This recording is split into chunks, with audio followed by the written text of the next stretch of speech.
आदाब सामीन, मैं हूं तलहा और आप देख रहे हैं महफिल मंजूमात from the house of Eminem spotlight.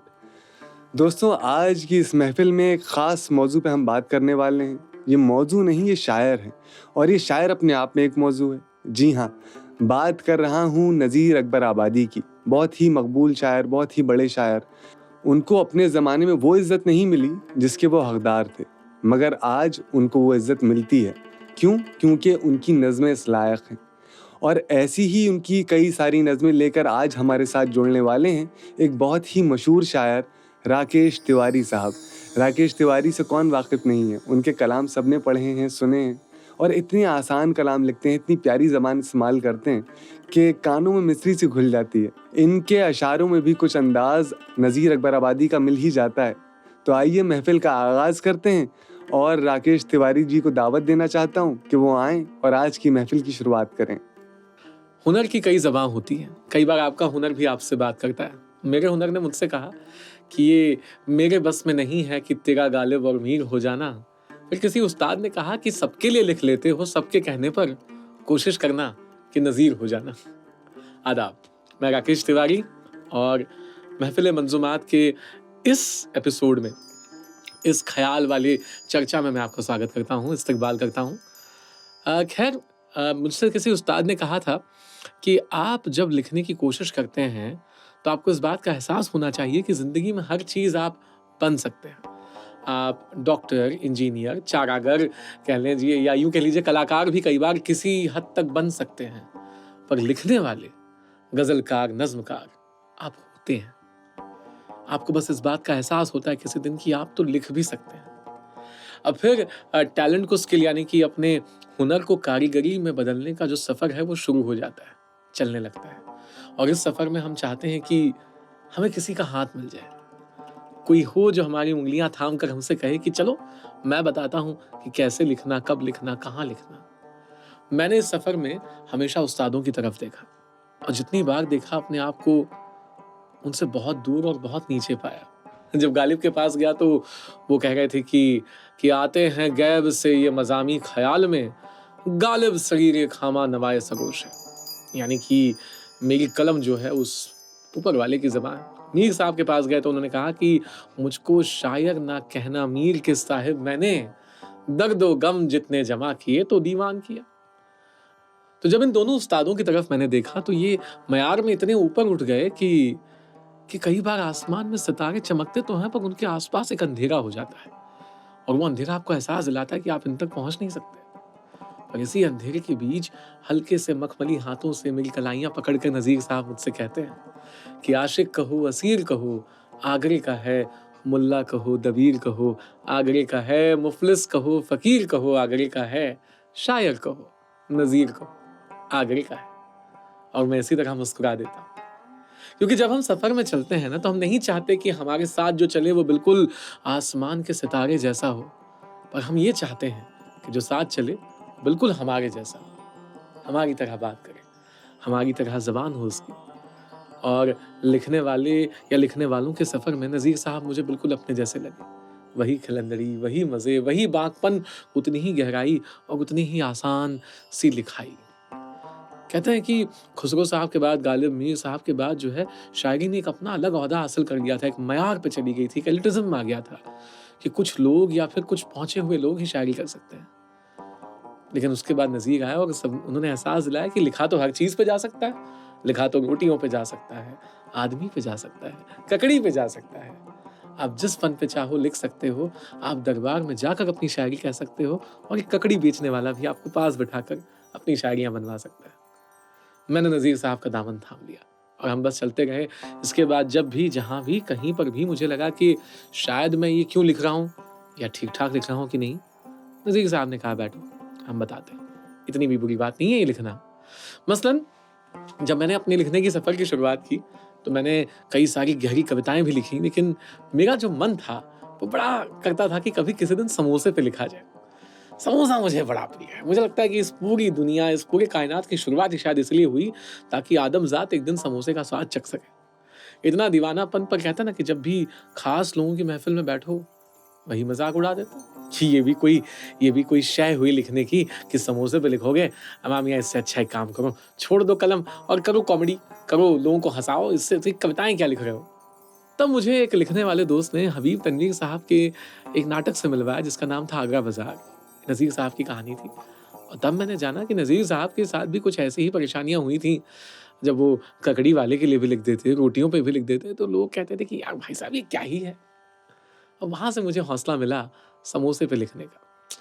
क्योंकि जब मैंने नज़ीर साहब की मैंने ककड़ी एक नज़्म पढ़ी जहाँ पे वो कहते हैं कि क्या मीठी-मीठी प्यारी पतली-पतलियाँ हैं, फरहाद की निगाहें शीरी की हँसलियाँ हैं, मजनू की सर्द आहें लैला की उँगलियाँ हैं, क्या खूब नर्म नाज़ुक है आगरे की ककड़ी, उसमें भी क्या खूब है काफ़िर इस्कंदर की ककड़ी।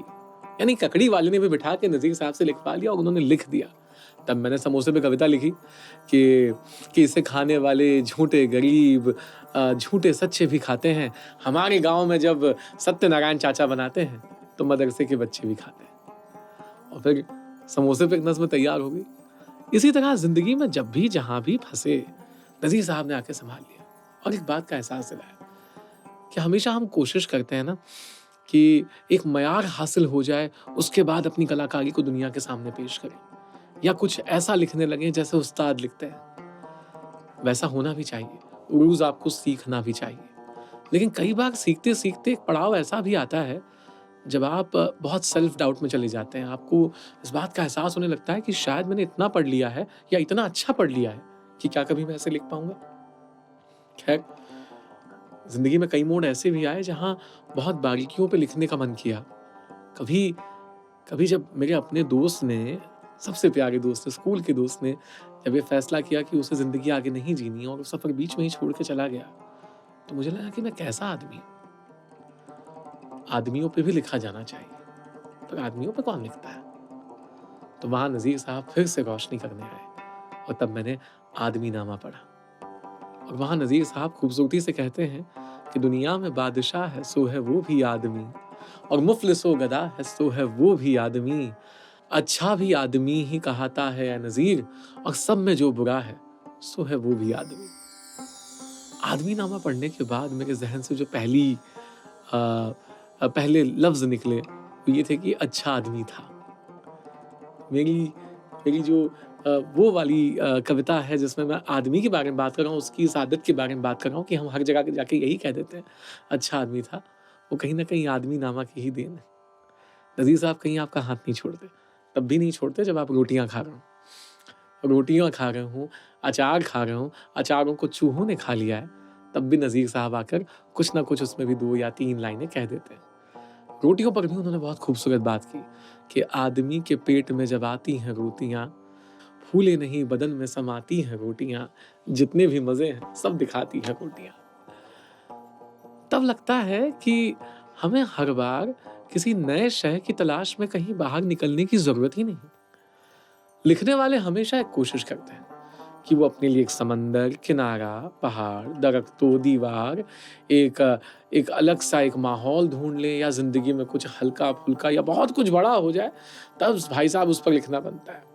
नज़ीर साहब कहते हैं ऐसी बात नहीं है, खाने बैठो तो रोटियों को देखो, रोटियों पर भी लिखा जा सकता है। खैर, अभी होली का वक्त आ रहा है। होली पर कहते हैं कि नवरात्रि में पंडित और होली में जो कवि हैं वो बिल्कुल धर पकड़ के पकड़े जाते हैं कि जहाँ कवि सम्मेलन हो जाए या होली की कुछ बात चले, और ऐसे ही जगह मुझे बुला लिया गया। अब मैं तो ठहरा काफियाबाज, हाँ यही कहा जाता है मुझे। कहते हैं ना कि अगर अगर संगीत सुर हैं तो मुझे बिगड़ा हुआ साज कहते हैं। मैं इतने काफिया मिलाता हूँ कि लोग मुझे काफियाबाज कहते हैं। काफियाबाजी में ऐसा है कि मुझे लगता है कि जब आप बहुत सारे शायरों को पढ़ लें या कवियों को पढ़ लें अच्छे वाले, तब आप खुद को अगर कवि और शायर कहें तो बड़ा एक गुमा होता है कि ये मैं कौन से गुबार में जी रहा हूँ। तो मैं अपने आप को काफियाबाजी कहता हूँ। पर ऐसी जगह जहाँ पर होली की शुरुआत हो रही है, मुझे लगा इसके लिए तो किसी और कवि को या हास्य कवि को पढ़ना होगा ताकि उनके शेर से, उनकी कही हुई बात से शुरुआत की जाए। पर नज़ीर तो यहाँ भी आ गए और फिर वो कहते हैं कि जब फागुन के रंग झमकते हो तो देख बहारे होली की, जब डफ के शोर खड़कते हो तो देख बहारे होली की, परियों के रंग चमकते हो तो देख बहारे होली की, खमशी से जाम छलकते हो तो देख बहारे होली की। होली में भी आके बैठ गए नज़ीर साहब और यही जो गंगा ज़मीनी तहज़ीब की हम बात करते हैं, जो कहते हैं कि नहीं ये तो कभी थी ही नहीं, या इसका क्या ही मतलब है। नज़ीर साहब उसमें एक सबसे बड़ा पैमाना है जिसको आप देख सकते हैं, पढ़ सकते हैं और समझ सकते हैं कि ज़रूरी नहीं कि किसी एक ज़बान तक ही आप अपने आप को महदूद कर दें और उसके आगे जाएँ ही नहीं, क्योंकि आपको तो बस उतना ही पता है। आप हर जगह से कुछ ना कुछ ले सकते हैं, अवधी से भी ले सकते हैं, उर्दू से भी ले सकते हैं, हिंदी से भी ले सकते हैं। और लिखते वक़्त शायद कभी ये गुमा भी नहीं होना चाहिए कि ये कहाँ तक सुना जाएगा, पढ़ा जाएगा। मेरे ख़्याल से नज़ीर साहब को हम अब तक इसीलिए पढ़ पा रहे हैं या सुन पा रहे हैं या उन्हें याद कर पा रहे हैं कि उन्होंने जो भी लिखा, शायद ये सोचकर लिखा ही नहीं कि कौन पढ़ेगा, कहाँ तक पढ़ेगा, क्या इसे कोई आगे समझेगा या नहीं, क्या इसे किसी महफ़िल में बड़े ही शान-ओ-अदब के साथ कोट किया जाएगा, बताया जाएगा कि ये नज़ीर साहब ने लिखा है। वो बस लिखते थे। और कई बार अपनी चीज़ें ज़माने के सामने या सुनने वालों के सामने रखने का हुनर भी यही है कि आप खो जाएँ अपनी ही लिखावट में। आप अपनी ही मस्ती को जिएँ और अपनी ही मस्ती को लिखें। तब कहीं जाकर आप नज़ीर के आस-पास आएँगे और नज़ीर साहब आपका हाथ पकड़ के बिठा लेंगे पास में और कहेंगे सुनो, चलो लिखते हैं, कुछ दूर साथ चलते हैं। आपको कब पता चलता है कि आप लिखने वाले हैं या आपके अंदर लिखने का हुनर है या आप शायद शायर हैं? आप इसे डिस्कवर कैसे करते हैं? इस बात का एहसास कब होता है? जब आपकी ज़िंदगी में कुछ ऐसे लम्हात आएँ, जब आपका दिल, आपकी सांसें, आपका ज़हन सब एक जगह पे आके ठहर जाए और आपका मन करे कि आप दुनिया को बताएँ कि आप क्या महसूस कर सकते हैं। तो उस वक़्त जो आप करें, वो आपकी फ़नकारी है, वो आपका हुनर है। उस वक़्त आपको कहीं हवाओं में एक तस्वीर बनाने का मन करे, तो आप चित्रकार हैं। उस वक़्त आपको सुरीली आवाज़ में कुछ गाने का मन करे, तो गाने का हुनर है आपके पास। लेकिन उस वक़्त अगर आप किसी शायर को याद करें और आपके मन में से भी कुछ काफ़ियाबाज़ी निकल जाए, तो समझिए कि कहीं न कहीं लिखने का हुनर अता हुआ है आपको। ऐसा ही हुआ जब मैं मथुरा के पास पहुँचा और कृष्ण नगरी, कृष्ण खुद सामने खड़े थे। तो मुझे लगा कि कृष्ण बिहारी नूर की शायरियों की तरफ जाता हूँ। उन्होंने कुछ लिखा होगा या कई सारे अच्छे कवियों ने लिखा होगा, पर नज़ीर साहब एक कोने में अपनी हल्की सी मुस्कुराहट लिए वहाँ भी बैठे थे। और तब मुझे उनकी लिखी हुई वो लाइनें याद आईं।